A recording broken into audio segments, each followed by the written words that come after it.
Hello friends, तर स्वागत आहे तुमचं आपले या यूट्यूब चॅनलवरती. मित्रांनो, चॅनलवर नवीन असाल तर चॅनलला सबस्क्राईब नक्की करा आणि अशाच नवनवीन अपडेट्स आपल्या चॅनलवरती पाहत राहा. चला तर मग सिरियलकडे वळूयात.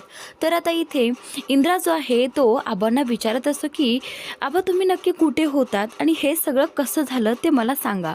तर आता आबा सांगत नसतात, म्हणून इंद्राने आबांना शपथ दिली आहे आणि स्वतःची शपथ देऊन आता इथे आबांकडून बोलवून घेतलं आहे की नक्की ते कुठे होते आणि त्यांच्याबरोबर हे काय घडलंय. त्यावेळी आबा जे आहे ते आता रडू लागतात. आबांना वाईट वाटतं की त्यांच्यासोबत जे काही अजितने वागलं आहे त्या सगळ्याचं त्यांना वाईट वाटतं.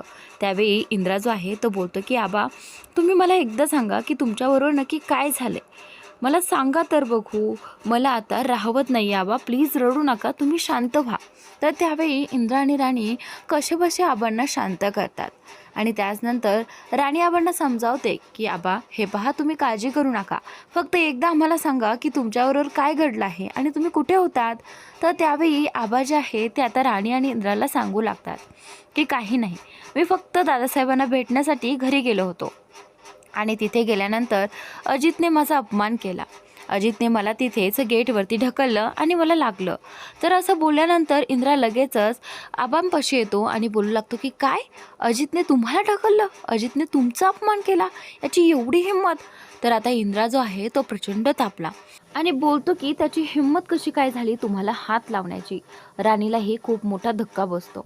तर त्यानंतर आता इथे इंद्रा तापलेला असतो. इंद्रा बोलतो की ते काही नाही आबा, पण आत्ताच्या आत्ता त्या अजितला मी तुमच्या पायावरती नाक घासून माफी मागायला लावेन आणि मी आता हे केल्याशिवाय राहणार नाही. तर आता इंद्रा जो आहे तो आबांना म्हणत असतो की आबा, तुम्ही माझ्याबरोबर चला. पण आबा जे आहे ते शांत तिथेच उभे असतात. तर त्यानंतर आता इकडे इंद्रा बोलत असतो की आबा, पण मला सांगा, तुम्हाला तिथे जायची काय गरज होती, कशाला गेला होता तुम्ही. ते माणसं आपल्यासाठी किती आपल्याबरोबर वाईट वागले तरीसुद्धा तुम्हाला त्यांना का भेटायचं होतं, मला हेच कळत नाही. तर इंद्रा जो आहे तो प्रचंड चिडतो आणि तो देवयाई समोर जातो आणि बोलतो की देवयाई, हाच माणूस ज्याने त्यांना एवढ्या दिवस सांभाळलं आणि त्यांना एक दिवसही त्यांच्या बापाची आठवण येऊ दिली नाही. त्यांना आपल्या मुलापेक्षा जास्त सांभाळलं, त्यांची काळजी घेतली आणि आज त्याच मुलाने त्यांचा अपमान केला, त्यांना ढकललं. बघ, आता तूच बघ, ह्यांना न्याय तूच दे. तर त्यावेळी आता इंद्रा जो आहे तो आबांकडे येतो. इकडे आता सगळेजण मिळून ड्रिंक करत असतात. अजित, दादासाहेब आणि विक्रांत सगळेजण वरती टेरेसवरती बसलेले असतात. तर तिथे लगेचच उर्मिला आणि रत्नाई देखील येतात आणि त्यांच्यासाठी काहीतरी ड्रिंक बरोबर खाण्यासाठी घेऊन येतात. दादासाहेब खुश होतात, बोलतात की मला वाटलं होतं सुनबाई तुला नाही जमणार, पण तुला तर छानच जमतंय ग, मस्त केलं हे सगळं आणून, आम्ही खुश झालो. तर आता इथे उर्मिला जी आहे ती मनातच म्हणत असते, हो मला तर सगळं जमतंय, पण तुम्हाला काय जमतंय. तर उर्मिलाला त्या म्हाताऱ्याचा प्रचंड राग येत असतो, पण तरीसुद्धा आता ती गप्प असते. तर इकडे अजित जो आहे तो बोलत असतो की दादासाहेब, का पिताय तुम्ही हे एवढं सगळं, नका पिऊत. तर त्यावेळी आता दादासाहेब बोलतात की हे बघ, तूही घी, घोटभर घी आणि पिऊन बघ. तर त्यानंतर अजित बोलतो की नाही, मला नको आहे. तर आता रत्नाईला वाईट वाटतं की हा बाप जो आहे तो स्वतःच्या हाताने मुलांना प्यायला देतोय, खरंच किती वाईट सवय आहे ही. पण रत्नाईला काहीच बोलता येत नाही. आणि त्यानंतर आता इथे हा जो अजित बोलतो की दादासाहेब, पण तुम्ही एवढी का पिता. तर आता दादासाहेब बोलतात की त्याच्यामागे काही कारण आहे पोरा. एक दिवस असंच मी इथेच जयसिंगला जेवायला मागायला आलो होतो, पण जयसिंगने मला जेवायला सुद्धा दिलं नाही. मला खूप भूक लागली होती, तरीसुद्धा त्याने मला भीक मागायला लावली आणि मला इथून हकलावून दिलं. तर आता इथे अजित जो आहे तो उठतो आणि बोलतो की माझ्या बापाला तडफडायला लावलेल्या माणसाला मी अजिबात सोडणार नाही. तर त्यानंतर अजित बोलतो की मी आज जे काही वागलो ना त्यांच्याबरोबर ते योग्यच होतं आणि हीच त्यांची लायकी आहे. असं म्हणत आता अजित जो आहे तो तिथेच थांबतो. तर त्यावेळी दादासाहेब बोलतात की हाच माझा मुलगा आहे, बरोबर, एकदम बरोबर वागतोय तू त्यांच्याशी, काळजी करू नकोस, तू अगदी बरोबर वागतोय. असं म्हणत आता दादासाहेब त्याला शाबासकी देतात आणि त्यालाही खूप बरं वाटतं. विक्रांत हे सगळं पाहत असतो. आणि त्यानंतर इकडे उर्मिलाही हे सगळं पाहत असते. तेवढ्यातच आता काही वेळात इंद्रा, आबा आणि राणी तिथे तिघेही जण हजर होतात आणि इंद्रा अजितला ओरडू लागतो की अजित बाहेर ये, कुठे आहेस तू, बाहेर ये. तर आता अजित बोलतो की अरे आपल्याच घरामध्ये येऊन माझ्या नावाने एवढ्याने ओरडतो, याची एवढी हिंमत. तर आता अजित बोलतो की थांबा, पाहतोयच मी याच्याकडे, आणि कशाला आलाय हा इथे आपल्या दारात. तर आता दादासाहेब बोलतात की चल आपण त्याला उत्तर देऊ. तर आता इंद्रा पुन्हा ओरडू लागतो की बाहेर ये अजित. तर त्यावेळी अजित जो आहे तो समोर जातो आणि बोलू लागतो की काय रे, का आलास इथे, भीक मागायला आलास का, कशाला आला तिथे, आणि आधीच अपमान केलेला कमी पडलाय का. तर त्यावेळी आता इथे इंद्रा जो आहे तो बोलतो की तुला लाज वाटत नाही आबासाहेबांशी असं वागायला, खाली ये आणि आबांची माफी माग. इंद्रा अजितला नीट सांगत असतो, पण अजित जो आहे तो बोलतो की चल नाही मागणार मी माफी, काय करशील तू. तर अजित जो आहे तो उलटा सुलटा बोलू लागतो. अजित बोलतो की आम्हा बापा मुलांना वेगळं ठेवणाऱ्या माणसाची मी कधीही माफी मागू शकत नाही, हीच लायकी आहे ह्या माणसाची. तर त्यावेळी आता इंद्राला हे अजितचं असं बोलणं अजिबात आवडत नाही. तो आबांना माणूस वगैरे बोलत असतो आणि इंद्राला दादा नाही, तर तो इंद्राच बोलत असतो. तर त्यावेळी इथे राणी बोलते की अजित दादा ते तुमच्यापेक्षा मोठे आहेत आणि तुम्ही त्यांच्याशी असं बोलतात. तर त्यानंतर आता अजित बोलतो की माझा कुणी भाऊ वगैरे नाही आहे आणि माझा कुणी आबाही नाही आहे, त्यामुळे इथून पुढे मी असाच बोलणार. पण इथे यायची काय गरज होती. तर त्यावेळी आता इथे इंद्रा बोलतो की गुपचूप खाली ये आणि माफी माग, नाही तर मला वरती यायला भाग पाडू नकोस. तर त्यावेळी अजित बोलतो की काय करशील तू. तर त्यावेळी इंद्रा बोलतो की तुझे हात पाय मोडून इथे आबांच्या पायावरती तुला नाक घासून माफी मागायला सांगेन. तर त्यावेळी विक्रांत बोलतो की माझ्या भावाला धमकी देऊ नकोस. तर आता इथे हा जो इंद्रा आहे तो बोलतो की मी धमकी नाही, मी ते बोललेलं पूर्ण करत असतो, आणि बघ आता आलो ना वरती तर काय होईल. तर आता इथे या अजितचं बोलणं राणीला अजिबात आवडत नाही. तो अगदी आऱ्यातुऱ्यावर आबांना आणि इंद्राला बोलत असतो. तर त्यावेळी ही जी राणी आहे ती बोलू लागते की अजितदादा तुम्हाला माहिती आहे ना, तुम्ही जे काही प्रयोग करत होतात ते फसत होते आणि त्यामध्ये तुमच्या भावाने आणि आबानेच तुम्हाला प्रोत्साहन दिलं की तुम्ही करू शकता. त्यावेळी कुणीही नव्हतं तुमच्या पाठीशी, आणि आज काय वागताय तुम्ही त्यांच्यासोबत. तर त्यावेळी आता ह्याची बोलती बंद होते, काहीच बोलत नाही, कारण त्यावेळी त्याला कुठलंही आणि काहीही जमत नव्हतं. तरीसुद्धा इंद्रा त्याला शाबासकी द्यायचा आणि जमेल म्हणायचा. पण ह्याने काय दाखवलं, ह्याने कुठले दिवस दाखवले, ह्याने सरळ सरळ आबांना धक्का दिला आणि त्यांचा अपमान केला. तर आता इंद्रला आणि राणीला खूप इरिटेट होत असतं त्याच्या बोलण्याने, त्याचा प्रचंड राग येत असतो. आणि त्यावेळी इथे हा अजित जो आहे तो बोलतो की त्या दिवशी वस्तीमध्ये खूप माज दाखवत होतात ना त्या कामगारांच्या जोरावरती, त्यांनी हत्यारं काढलेत आणि म्हणून आम्ही पाठीमागे आलो, आमचा अपमान केला, तेव्हा खूप बरं वाटत होतं ना तुम्हाला. पण एक दिवस असा येईल की दादासाहेब तुम्हाला त्या वस्तीमध्येच गाडून टाकतील आणि हे नक्की होईल, असं अजित त्यांना धमकी देतो. आणि त्यानंतर इंद्रा बोलतो की चल चल बघून घेऊ आम्हीही. अशा पोकळ धमक्या देऊन काहीही होणार नाही. तर त्यानंतर इथे इंद्रा त्याला सांगत असतं की ओरडू नकोस, आवाज खाली. तर आता इथे लगेच दादासाहेब बोलतात की ए पोरांनो, त्यांना सांगा आता लय झालं, निघा इथनं. तर आता दादासाहेब त्यांचा अपमान करतात आणि त्यावेळी आता इथे दादासाहेब एक असा शब्द बोलतात ज्याचा राणीला खूप राग येतो. दादासाहेब बोलतात की अरे पोरांनो, तुम्हाला माहिती आहे का, हा इंद्रा आणि हा जयसिंग या राणीला आणि मालतीला पैशासाठी विकून खातील. तर त्यावेळी आता इंद्राला प्रचंड राग येतो आणि राणीलाही राग येतो. आबा तर एकदम लाल झालेले असतात, हे असा कसा बोलू शकतो. आणि त्यावेळी आता राणी जी आहे ती लगेच असं पाठीमागे वळते आणि तिथून दगड उचलते आणि बोलते की तुमचं तोंड गप्प करा, आम्ही शांत आहोत, म्हणजे याचा अर्थ असा नाही की तुम्ही काहीही बोलाल, आमची परीक्षा बघू नका. तर त्यावेळी राणी पाठीमागे वळते आणि लगेच तिला समोरच तिथे दगड पडलेले दिसतात. राणी तो दगड उचलते आणि तो दगड उचलल्यानंतर ती पहिल्यांदा तो दगड दादासाहेबांवरती फेकते आणि बोलते की तुमची जी काही बडबड आहे ना ती बंद करा, खूप झालं, आता खूप ऐकून घेतलं तुमचं. तर त्यावेळी आता इथे आबा बोलतात की राणी. आबांचा राणी हा शब्द ऐकताच इंद्रा राणीकडे पाहतो. तोपर्यंत राणीने दादासाहेबांवरती दगड फेकलेला देखील असतो. दादासाहेबांना दगड लागलाच नाही. दादासाहेबांनी तो दगड जो आहे तो अज्जात झेललेला आहे.